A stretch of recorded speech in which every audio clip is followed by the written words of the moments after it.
What's good? It's your girl Amani Caesar. Smoke. Boy, Dre, they forever, baby. Brian Reeves, Director 70 times 7. Man, it's your boy, Artist. The girl's Asia's name. Girl named Masam. It's Young Spook, one half back in business podcast. Era, the Gap 2 Diva. Big stuff. Are you Milan? Here, Milan. It's your girl, Flaming Gina. This Auntie Pig. Boy, Lou. Ebony, aka Ebony with an I. I'm from the Big Head Radio Show, and I'm With the King Teeth Network, huh? And we back. It's the King Team Network. Happy New Year's. Happy New Year. Happy New Year's. And yes, we did shoot this a little early, but that's because he's a busy guy, okay? He has things to do, but this is an amazing and an important one, not just for the network, not just for me, but for our city.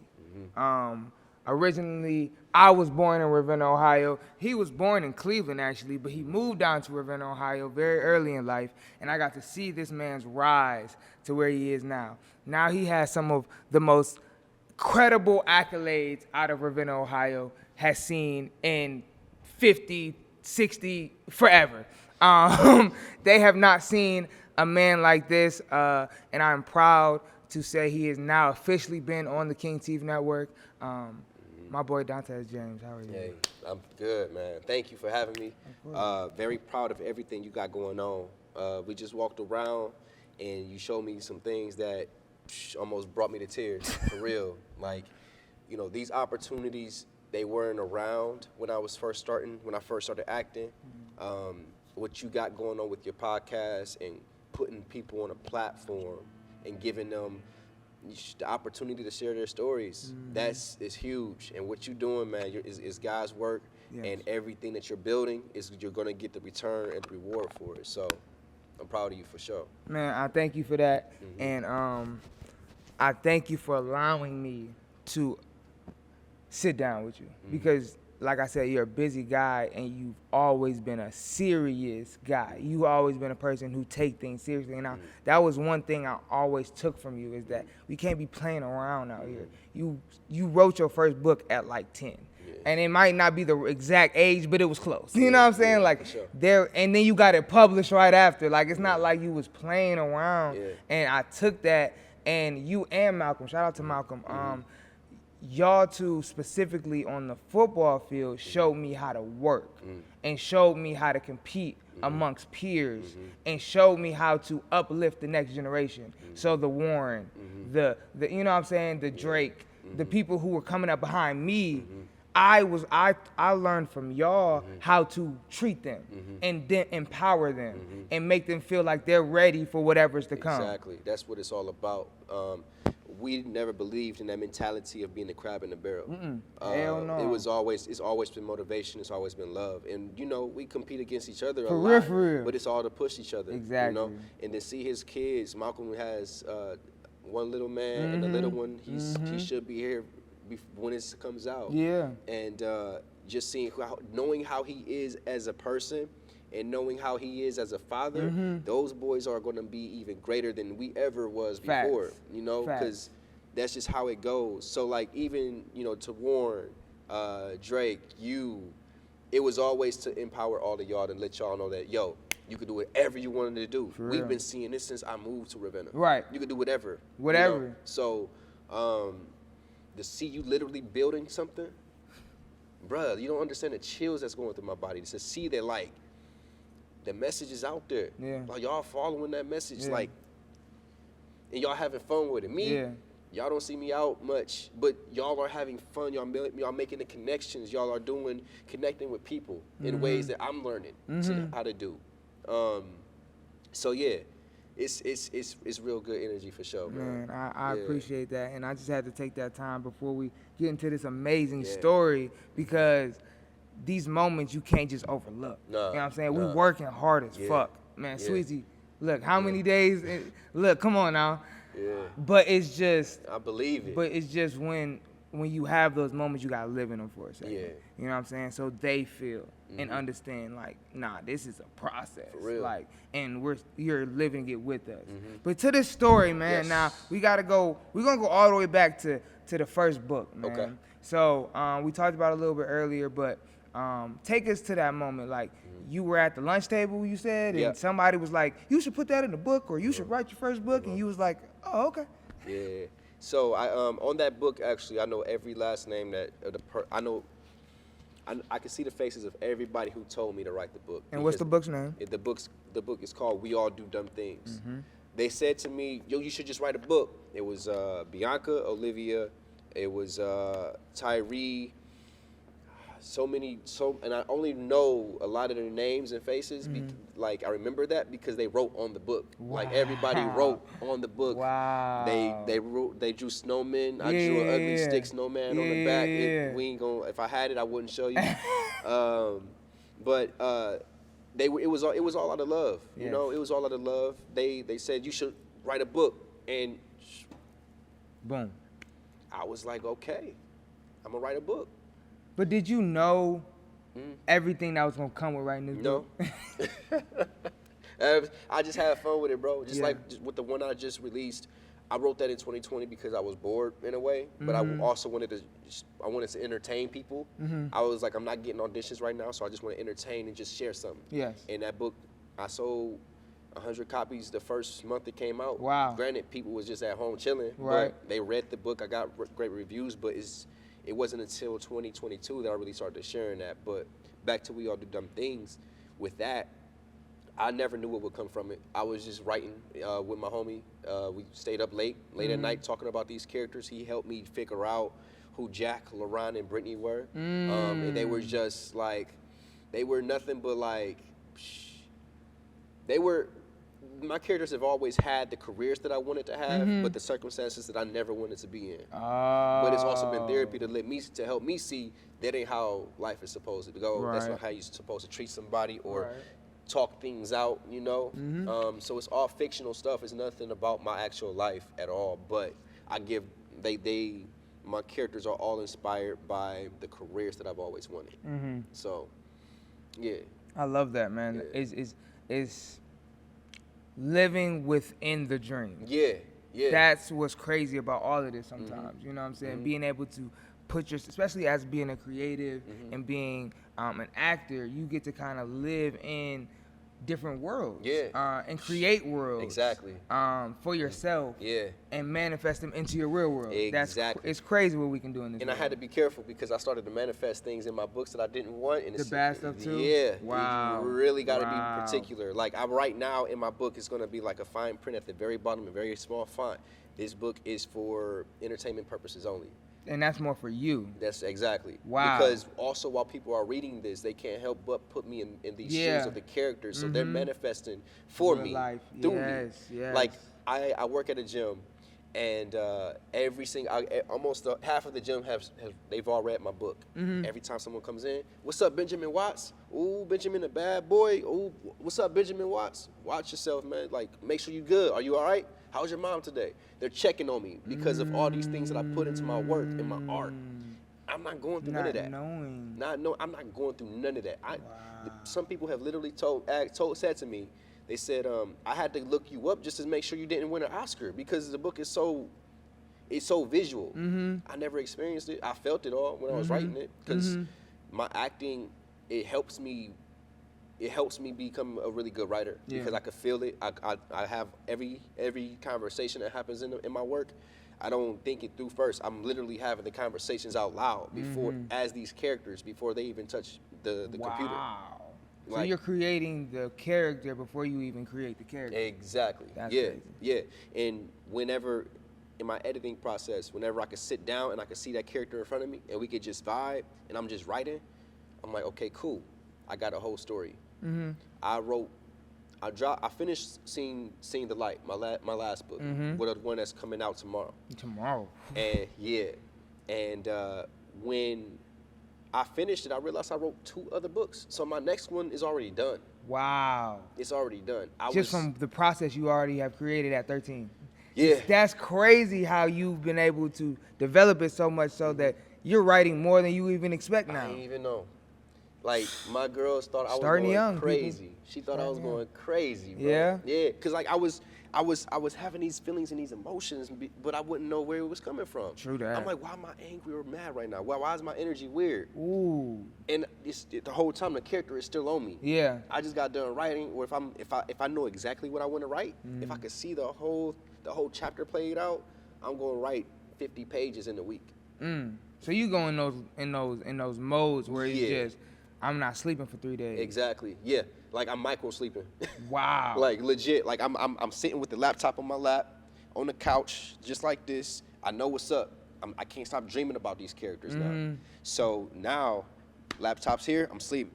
And then I wake up, start typing, go back to sleep, wake up, keep typing. Wow. I can't, because my body won't let me. Like, it won't That's let me. I crazy. wake up. I understand that. Yeah. I 3 definitely a.m. understand that. 3 a.m. every morning. Yeah. Like that.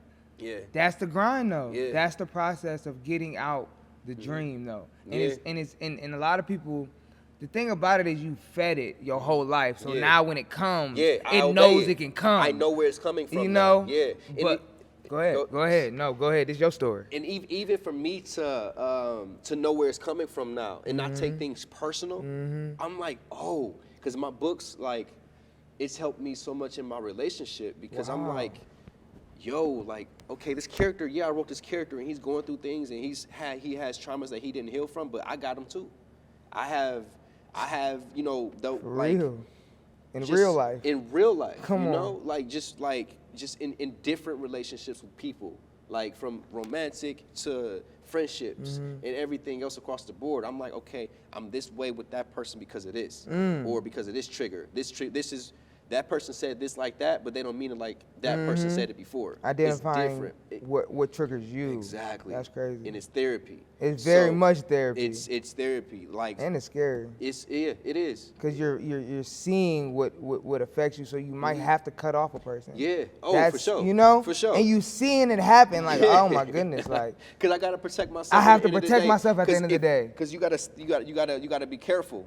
Because sometimes you are not wrong. Yeah. You're not For wrong. real. Yeah. In a real way, though. Yeah. It's like, oh, I'm being mistreated for real right now. Yeah. Okay, I gotta stop because that person knows what they're doing. Yes. Mentors, friendships, all of Oh, that. man. All of that. How do you deal with that? How do you balance all of these things and keep it moving? Because, you know, social media is our highlights. Yeah. Our highlight Yeah. reels. Yeah. So we can't always show everything we're going through. Right. So you got to still put on this face that everything's going well. I don't even post whenever I'm going through something for real. Real shit. Like nowadays, I've been limiting my posting just in general, just because it's like I kind of want to be a Renaissance man, like how the men were back in the day with acting. Like you weren't always in, but I do know that you have to let people in order to have a connection. Yeah. So like it's a balance, but just with all the other stuff, man, I'm still learning for real. Like that, the book has taught me a lot. Writing that, Benjamin Watts has taught me a lot. My character for sure. But conversing with my lady, we meditate. big? Yeah, that's huge. That's the probably relationship you have has really helped you in a lot of ways. yeah, most def. What does having of somebody there bring to you forever? Because you've always been self-motivated. So hearing you say that is kind of mind-blowing in a way, because it's like, I didn't think you needed anybody. Right. And But we all need somebody. We do. And it's two things, because one, when it comes to one thing that's always been consistent for me was like the work. I'm always going to do that. Yeah. But like with the relationship, what it does for me is like, she helps me stay grounded. Don't escape from your father passing. Run into that. Obey your feelings. Yeah. Meditate. Did you meditate today? Wow. We prayed. We read over 32 books last year. Yeah. Together. Wow. And everything that we've learned, we talk about it. We probably go more days talking about our plans and like the readings that we have for the day than anything else. You know, our half the time our TV isn't even on because we realize, oh snap, we've been talking for 4 hours right after work. You know, and then we get to work, and then it's a balance. Like, you know, we're grinding, we're grinding our butts off for sure, but we're also checking in on each other and making sure we're mentally that's so important. okay. Yeah. So it's that's been very helpful too. Man, I love it. Because I love you need that. You need it. I mean, to keep. We're talking about longevity. Yeah. If you don't take anything from what I do, please take this and take this from 2023 and beyond. Longevity is the key to happiness. If you can figure out how to, whatever you do in your space, and find some longevity in that, and find your process, you're gonna be happy because you find the process that makes you happy. Yeah. Think about that. So you gotta find the longevity in your process. You can't have a short process and expect long-term happiness. It doesn't work like that. Now you might have to go through the rough parts in the beginning, but then once you get past those, you'll understand the process is always gonna be its process. You're gonna have its ups and downs. It's not gonna mess with your emotions as much. Right. But I wanna get into this, right? I wanna get into, when did the acting start to become the main focus? When did the LA move come in? Because, you know, I was up here at the time, then I went off to college, you know, focusing on our own worlds, but I was seeing it as it was happening. But for you, when do you feel like these things started to transpire? Right away. Right away. Shoot. 2014, right away. 2014, I decided to act. Because you graduated in 2013. High school. High school, right. Correct. 24. I went to college for a year. I changed my major 4 times. I remember calling my dad. I'm going into the theater program. He's like, cool, go do it. Theater program at Akron was getting shut down. Oh, snap, can't do that. I'm going into sports medicine, just doing shit. You know, just like, okay, I'm just going. I guess I'm gonna just conform. Yeah. My buddy wouldn't let me do that. I was in those classes, half asleep. I found more, and I was writing another book while I was in college. So I found myself in my dorm more when I was working on Untold Nightmares than I was going to class. Wow. I wanted to be creative. I Yes. wanted to share my stuff. And I worked at the theater. I just did the tickets. I worked at Akron U's for their graduations and plays that they had coming through, shows that was coming through. And I was just doing that, but I was peeking in. I would just see the actors doing their thing, and I was just like, dang, I want to do that. Talked to Steve Harvey a little bit after that, and then that's when he gave me that advice. And then from there, I just decided I'm going to just go ahead and just go for it. I'm just going to jump. Now, this Steve Harvey moment, we've talked about it, and I will continue to talk about it because I'm manifesting the fact that I'm going to meet this mother. And that's exactly what I did. No, for real. For real. So that moment, man, talk about that day now. Talk about what was that day? Why were you in Akron? What was it about? What was going on? Cool. I was living in a house of 8 people. Okay. That I didn't know. Wow. I could barely pay rent, which was only $200. It was hard to get a job at the campus. I was a part of a group called Black Male Excellence Network. Yeah, Male Excellence Network. And I remember they were working the event.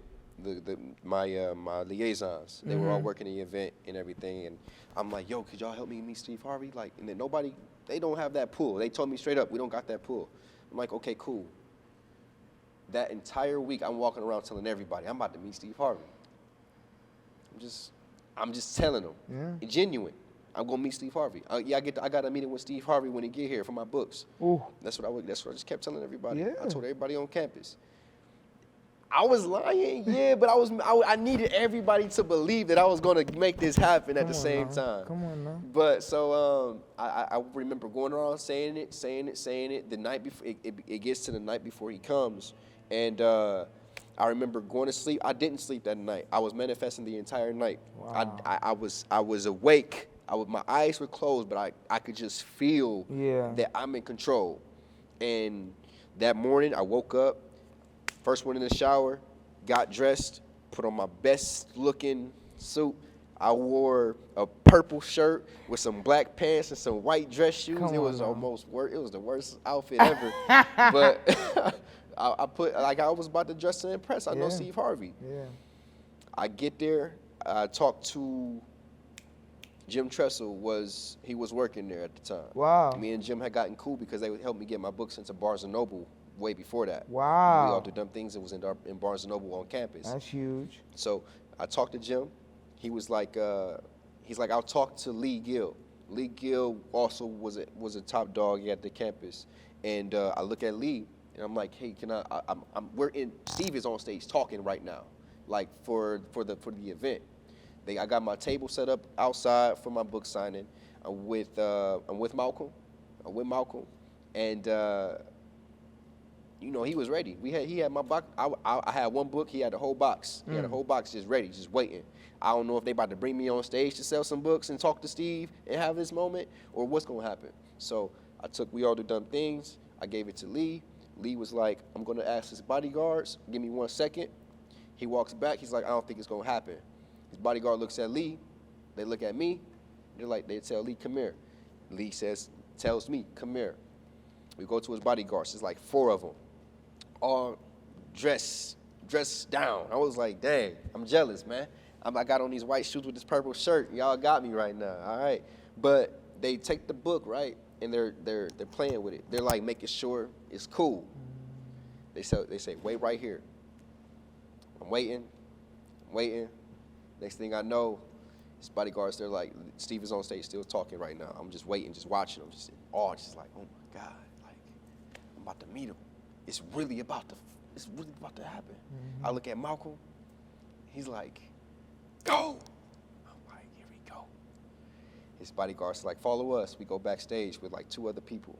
It's a lady he went to school with, and it's another lady, I don't remember their relationship. And she just wanted a book signed. He talks to the one lady first. I look down. I'm self-conscious. He's right there. They just chopping it up. And then he's like, I guess they went to prom together or something like that. And he gets to me. He looks me up and down.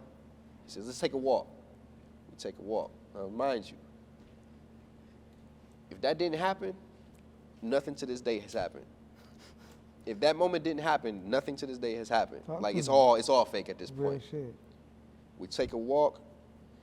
He's like, so what can I help you with? Like Santa Claus, what can I help you with? And I'm thinking, I'm about to get my gifts, bro, for real. We talking. I'm talking way too fast. He's like, what can I help you with? We walk around to his limo with his bodyguards behind us. People taking pictures. If anybody got those pictures, please, I need those. But come on, Royal Family. For real. Let's do it.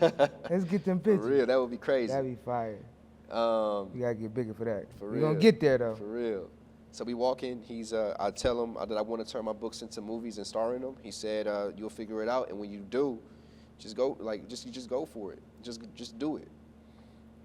And I smiled ear to ear, shook his hand. He got in his limo, drove off, and I'm walking back to Malcolm like, "Yo," he said I could do it. He said, "So do what?" I'm gonna figure it out. We go back. We have a book signing. I ain't sell no books. It was cool. I got the moment I wanted. Gave Steve Harvey a copy of my book. Went back. I moved out of that house because it was the end of the semester, and I moved in with Malcolm and his grandma. My family had moved back to Cleveland, but I knew I needed to just be in a place where I could just stay focused. So I stayed in his grandma's basement. I read my book back to front to back for days, weeks. Why? Weeks. I didn't know what I wanted to do with it. I didn't know how to do anything. And then one day, I woke up after just chilling with Malcolm in Malcolm's room for too long. He's out, working and everything else. I'm just living at his grandma's place. And I'm just like, I woke up one morning and I was like, yo, I want to be an actor. He's like, but you ain't never acted a day in your life. I said, but I want to do this. I said, that's what I want to do. No cap. The day before, I got an email from the university saying that I was getting placed on academic probation. I was like, I can't tell my dad that. He gonna know I ain't do nothing, because you gotta really not try to be placed on that. So I woke up the next morning, said I want to act. I'm going for it. And I was like, I know that school isn't for me. I can't go back. I can't. I'm not about to waste no money. I have to go do that. So I looked up, I researched, I actually looked up flights for LA then, right there and then. I ain't have nothing going for myself. No credits. I was just gonna go to LA right there. I started talking to people that were in the industry through Facebook groups, doing background work and everything. A lot of people don't tell you nothing about the business because it's we all feel like it's like, you know, I can't help you. You like, I just got here, and that did rub off on me for some years. Did it? It did. I was selfish in that way. Now, I'm having I'm hitting my homeboy Mario Beverly. He's doing this thing. Yeah. He went to Kent on top of deciding to act. Yeah. He decided to act the day that I decided that I was gonna. The day that I decided that I was gonna act, he decided a couple weeks later after seeing me acting in a video that I put out. I was acting out scenes from my book because I had finally figured it out. I woke up, told Malcolm, I want to act. I want to go do this.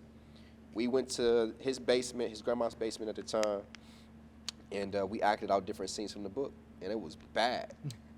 It was This is your bad. first time even attempting. First time attempting to act since That's I was crazy. in the 4th grade. And he was like, what I appreciate about me and Malcolm's friendship, he said it was bad, but you could get better. Yes. It wasn't like, no, don't even do that shit. Yeah. Like you shouldn't go for that. It was wasn't like, that. We can only go up from here. Yeah. And that's what you need when you first start shit. For Shit real. gonna be bad. Yeah. It's gonna be bad. Yeah. I shot first 10 on my phone. Yeah. They were bad. I was bad. But we're here.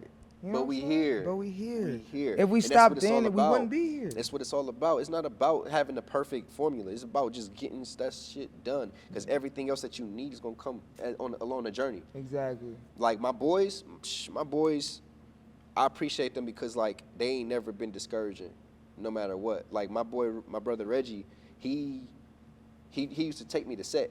I remember my first time going on a set with this ring. That was my first time working days consistently as a background actor. I remember on that set, old head told me, he said, if they don't pay you to speak, don't give it to them for free. Because I was trying to sneak in a little gasp. They tell you to be quiet on set because you're not a principal actor. They gonna put all that in. I'm trying to gasp. I'm trying to add a little line. He said that to me. I was working with Eve, Jill Scott, Regina Hall. That was a lineup right there. Stephen Bishop, Brian J. White. Wow. I was working with them. I was talking to them every day. I would leave set like, yo, Reg, me and Eve were talking about this and we was talking about that. He ain't even know if this was really happening or not. But every time I needed a ride to set, got taxing. Like I really wasn't making no money either. Yeah. He was picking me up from Ravenna, coming from Streetsboro, or Akron. He would drive to Ravenna, take me to set to Cleveland. Wow. And everybody just rotated. Chris Bro, I remember everybody who helped me along along that way. I used to make Facebook posts. Hey, I need to ride the set. Crickets, yeah, but it's expected. Like, especially when I first said that I was gonna do this, bro. Ain't nobody think I was gonna do this. No, like I remember being at the bus stops at times and like getting laughed at. Wow. Oh, he said he an actor, but he on the bus stop right now. Yeah. He riding the bus. People didn't know I was taking 3 buses to get to Cleveland for an audition. I took the Greyhound I took the Portage bus to Akron, and then I took the Greyhound to Cleveland. Just for auditions. Wow. And then I was like, I'll figure out a route on the way back before it's all done. Yeah. If my boys couldn't do it, I was gonna figure it out. That's crazy. Yeah. But I done packed up. Me and Buddy back there behind you, we done packed up and went places we wasn't supposed to be Facts. at. And you gotta just do what you gotta do, but you gotta know it's all a purpose. Yeah. You know, it's all. Yeah. I remember them days where it was just like, man, we thugging. We gotta do what we gotta do because we understand that there is a bigger goal at hand. Exactly. And I feel like you've always understood that. Yeah. And I do want to speak on a little bit because you had to grow up so fast. You had to be the man of the household, dealing with parents being sick, dealing with being the older brother in a lot of the cases. So how did you handle first your mom going through what she was going through young, and you were very young? Yeah. How did you handle those things?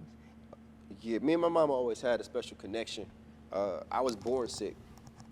I was born with my intestines outside my body. You were. That's why you have the scar. Yeah. I'll never forget that scar. Yep. That's crazy. So I understand, for me, bro, even with the journey, it's always been a mission, and it's always been a mission, because I'm like, there has to be a bigger purpose as to why I'm here to have faced death multiple times. Yeah. Now, with my mom and my dad, growing up with her being sick and watching my dad take care of her every single day, no questions. Yeah. No, it's like that was his purpose. Yeah. His purpose. Like, his purpose was taking care of her and making sure that we were set up enough to be able to do that. Shall he pass? Yeah. Which did come to happen. But watching him do that for so long helped me out, and now being in that position, me and my mom made Thanksgiving dinner the other day, and that was the first time I watched my mom take direction, look for me for guidance. Wow. And like that dynamic, her looking up to me, looking for me, like looking to ask me, what should I do? I'm like, right there. Do this, do that, do this. And I was and that almost brought me to tears, bro. Yeah. But with that having to be the big brother, it's pressure involved for sure. Yeah. It's like just being real. It's a lot of pressure with it, because even being so far and being a big brother, bro. For real. And not being able to be there, but understanding you're doing it for a bigger purpose, that has gotta be hard. Yeah, my dad was battling cancer for almost a year. Unexpected. Wow. Unexpected. The last time I heard his actual voice was on my birthday in 2021, because the cancer ended up affecting him and taking out his vocal cords. I came back home for 2 months to help, take care of him, set the bar with this is what we got to do. But the closer that it came time for me to leave, we just connected and just talked every day. Half the time we wouldn't even talk. We would just lay in the same bed, just chilling. Yeah. And but one thing that with him and my brother, they're like, you can't come back though. You can't come back. You gotta do this. My dad, it was finished. You got stuff to do. He's like, I'll be fine. They got me. You got a brother and 2 sisters. You're gonna be all right. And knowing that they're still younger, way younger than I am, having to put on, take on all that pressure, it's pressure, bro. Yeah. My mom is still sick. Yeah. She still go through it. She went to dialysis this morning. Wow. And just going through all of that, it's real, but it also makes our family strong. It also makes us advanced in a lot of ways. Like we were talking this morning about, they know prescriptions. They know how to take care of my mom. So I know that with me being gone, that she's still good in that way. They still they're still there. And even with me and my family, like my dad, with him being gone, and different holidays passing and birthdays passing and everything, it's hard. I never imagined it. I walk around the house looking at pictures of him like, how are you not here? But yeah, everything that my parents have ever taught us, they prepared us for these type of moments. And just knowing all of that, that's why I will never let nobody tell me that I shouldn't do something, or I should box myself in. Yeah. Because this shit is way bigger than me. And people, even in LA, people asking all the time, what fuels you? And people are looking for baiting answers. Like, for me to be doing this shit for myself, or for some reason that's negative. Yeah. No, my mom has been sick since the day I was born. Yeah. You know why I started running track? Why? On my birthday in 2005, my mom came home from dialysis and passed out. I looked outside. I saw a cop car way across this long-ass field, and I ran, and I was not fast enough to catch him. I fell in rocks. After that, And then I found out track was even a thing. Yeah. And when I moved to Ravenna, I said, I'm about to start running track. Yeah. And every time that gun would go off, You was out of there like a motherfucker. and I'm seeing that every single time, Yeah. every single practice. Yeah. And that, even to this day, when I'm writing, I got an idea to drop a book for my entire family, for all of us to have our names on. So if Yeah. somebody wants to have a book signing to make money off of that, you go and do that. Because Facts. I have to make sure that everybody's taken care of. And That it's we not, putting on for everybody. it's because it's way bigger than me. And it's not even just for my family. Like, my immediate family right now, this is for my nieces. This is for nephews. This is for Malcolm's kids, Reggie's kids, all of that, you know. And that's why that drive is like that, because I ain't got no time to waste. So like, you know, so when people don't see me, and like even or when people say that I'm too this or too that, because that does happen. People think I'm too boastful. I'm proud. And nowadays, I've become quiet because the men who raised me ain't here no more. Yeah. So that's what it is. That's what it is. My brother, That's what it is. I appreciate you. Thank you. Like I said, we could go 10,000 hours in here Yeah. talking about Most definitely. everything we've been through and what Yeah. we're about to do and what you've done, the accolades. But this is more about just. I'm so proud of you. Thank man. you, bro. I'm proud of you, just for the man you are becoming, the man you have always been as a young man, and just what you have been able to overcome and keep pushing and keep a positive energy about you. Bro, that's hard in our city, bro. Yeah. Not just Cleveland. Ravenna is a very much pull you down, keep you there city. Yeah, And yeah. everybody wants to say it's not and do this and do that, but it is. And there's been generations that just get stuck. Yeah. And we're not them. Nah. And you're one of Yeah. the leaders. Thank you, bro. I appreciate For real, that, man. Yeah. And the thing is, there's a lot of silent killers out there in the city, just in Ohio in general. But on Ravenna, there's a lot of people who are doing things that are very spectacular. Yes. It's very. We got people Yes. working for Steph Curry's team, Golden Ooh, State. You know, ooh. we don't like Golden State. Oh, yeah. I had to forget that one. Amani, right? Huh? Isn't it Amani? Yeah, it's Amani. Yeah. Shout out to Amani. Shout out Yes, to Golden Amani. State. And I think she got a ring for it, too, and everything. Yeah. She really I, like, you know, come back home to Cleveland though. You know, right. We gonna get we one, need too. We you about to over get here. another one. Like Come you, on. that's cute, but it's time to come home. Time to come home. No, but shout out to her. Shout out to teachers now. You know, people that we grew up with Yes, becoming teachers. yes. And Yes. everybody who's trying to pursue this craft. It's not easy. You gotta work the graveyard to get You it gotta done. work the graveyard. But you gotta work for yourself even longer. So you really never sleeping, and it's all rewarding in the end. 100%, man. But Yeah. before we get you out of here, man, what's the book that's dropping, man? One more time. All right, Beautiful Hue, Seeing the Light. It's about it's the continuation of Beautiful Hue, the first installment, and it's going to be about Benjamin getting to the roots of everything that is affecting him in his craft, in his relationships. He's looking into the mirror and really seeing his faults as a person, and he's confronting it all. He's from Cleveland. He moves back home to confront his demons. Yeah. So it's going to be a really, really beautiful story. I love it. And where can they find you at? Dontez James, or Dontez X James on Instagram, and Dontez James on Facebook. And the last thing we do, because we ain't changing shit up, we still do what we do. It's still 2023, but we do what we do. It's called Get It Off Your Chest. And before we see you again, before we see you in LA in the big screen, doing what you do, and yes, he's working with Will Smith. I'm throwing that out there again. And what? We're gonna work on bigger heights. Come on Got now. to.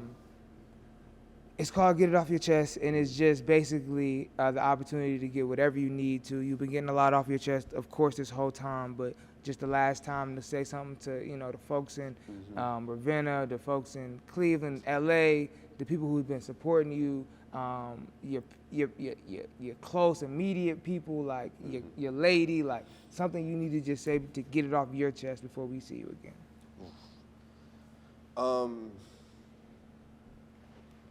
I've unknowingly had a mission since I could remember, and everybody that I've met, from teachers to friends, cousins, everything, mentors, everybody have helped me, has helped me in pursuit of that. I haven't stopped. I don't stop because of the little nudge that I always need right there when that I always get right there when I need it. So I just want to really take the time to really thank everybody who's helped me out along the journey. If you've ever taken me somewhere, taken me on a ride to a set or to school, if you've sat with me at a bar like we did back in the days and I said, oh my God, I don't know if I could do this. I've almost given up on acting multiple times, and I always get this one friend that said, this was in the beginning. Oh yeah. You know? You need him one. Yeah. Shout out Scott. Yeah. So Chris McHale, Carmen, you know, appreciate y'all for giving me that extra boost that I needed, especially when I needed it. So yeah, that's pretty much what I want to get off my chest, man. It's I really I just have a lot of gratitude, especially going into this new year, with another book. I did work on HBO this past year, and which was a blessing. Yeah. Well, man, look, to get it off my chest real quick, I don't normally do this, but I just need y'all to know anything is possible. Anything you set your mind to, you can manifest. Believe in yourself. Believe in your dreams. Don't let, and this is something I heard Tusi say, shout out to Tusi, one of my favorite artists. He said, live your dreams. Don't let nobody live your dreams for you. Exactly. They don't know what you can do. How would they? They're not in your shoes. It's the King TV Network. We out here. Peace and love.